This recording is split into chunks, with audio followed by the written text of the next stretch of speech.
Hello everyone. Today we will talk about how to fix the app of Instagram.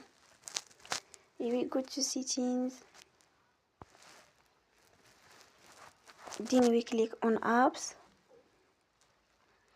After that we search the app Instagram and we click. Then we will on for stop. After that we go to storage. Then we click on clear cache. In the end, you will turn your phone and you will recharge your phone again. Don't forget to support us by like and subscribe. See you next time and thank you for watching.